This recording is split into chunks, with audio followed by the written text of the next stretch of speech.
But I ended up other places. I ended up on a website several times. They had several pictures of me on this website. I don't even know if they still exist too. Maybe I should check it and see. But it was a website called No Way Girl.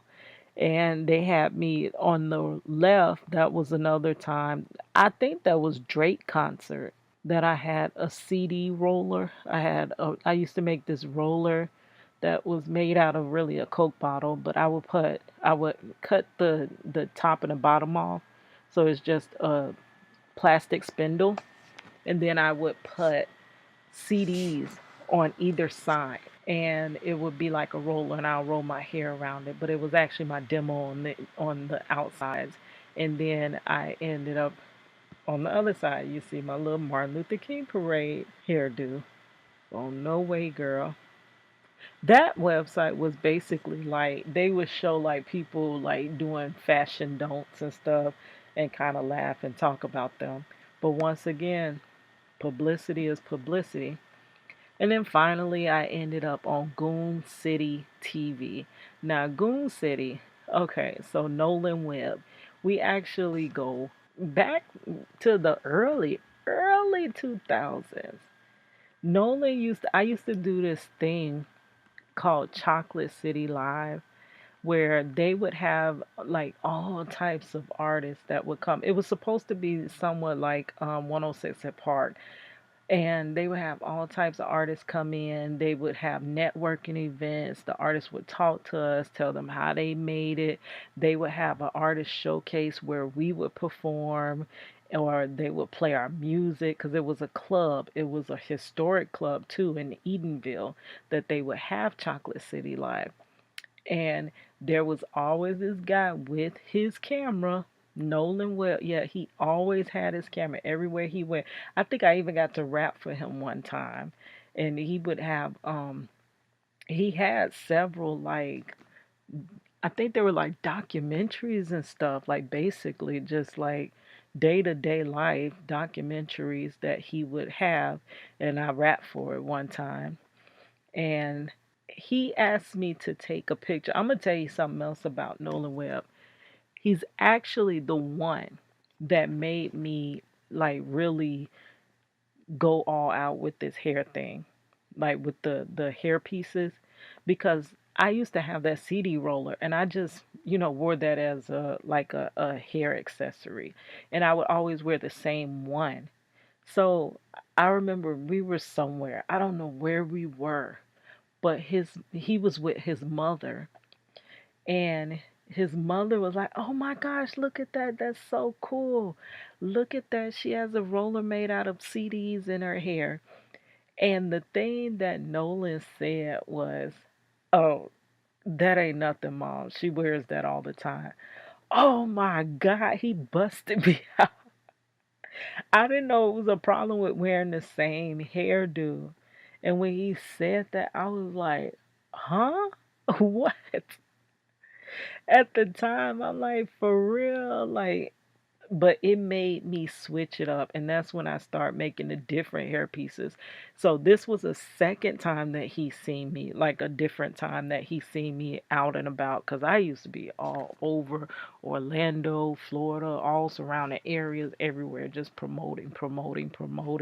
So y'all might think that Project Reach the World just started, but Project Reach the World been in effect really. It was a twinkling in my eye in 2005, but by 2006 it was already, I had started it. So since 2006 I've been trying to, get the word out about Marcello using all my art forms. The hair was to get your attention, and then after I get your attention, then I hit you with the music and my story and stuff. Okay, this one here, these are some hand painted shirts I did. This is when I first started painting though. I'm an awesome sketch artist. Oh my God. Y'all got to see my sketch works. Like, I'm going to show that to y'all real soon. But painting, I wasn't that great at. So I had just started painting. And I was going to the Martin Luther King parade once again. And I painted these shirts. I ended up with five of them. And I call myself gonna sell them out there at the parade because people are always selling like t-shirts and everything else at the Martin Luther King parade. Well, needless to say, I only sold one, and the other four, like my artwork, if it doesn't do what it's intended, like if it's a person I'm trying to get it to, or like this time I was trying to sell them, if it doesn't do what it was intended, I don't want it. So I gave away four. Yeah, sold one, gave away four. This was another hairpiece that I was getting ready for a different year. I really don't know what year this was, but I know it did follow after. I think this probably was 2013 because it followed after that big hairpiece. Because I'm like, how am I gonna like upstage myself, from last year? So I sketched out Martin Luther King on that little plastic stuff that has all those holes. And as a child, you used to sew through them with the little yarn. So I had that idea in my head. And what's crazy, if you look at the background, I'm in my car. I'm actually on my lunch break. Still to this day, I don't just eat lunch at work. I'm tapping on the computer. Back then, I didn't have a computer, but I would be painting on my lunch. I never take a break. I was always in hustle mode. So I would quickly eat my lunch, and it was like 2 in the morning. And after I eat my lunch, I go out to my car and work on my projects. So that's the significance of this. And there it is. You see me sewing it through.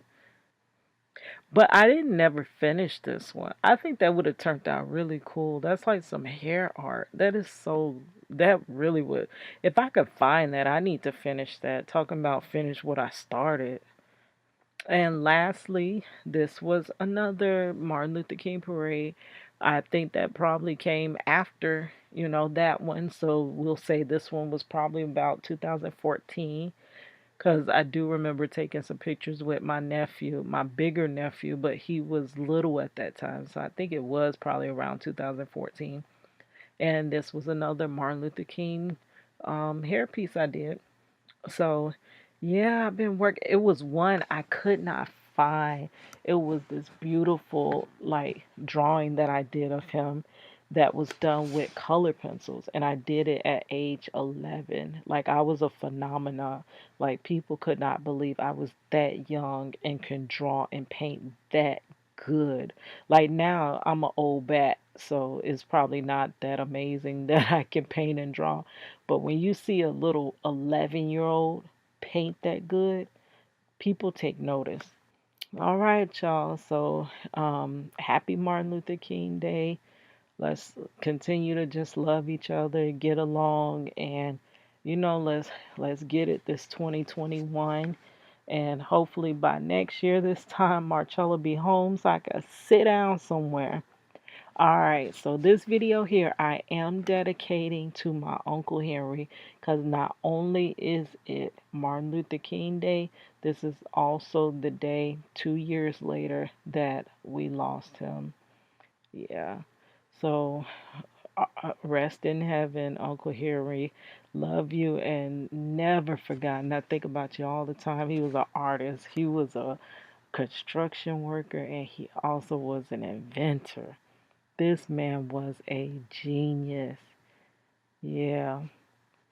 It's so many inventions that he had in his mind, and he always figured some type of way to make what he needed to. And we were really similar. Like anything that he see, like an artist, you see something, but they see something else. And he didn't want to get rid of nothing because it's like he seen the potential in every object. And I'm the same way. All right, y'all. It's your girl Cadillac. It's your girl Cadillac.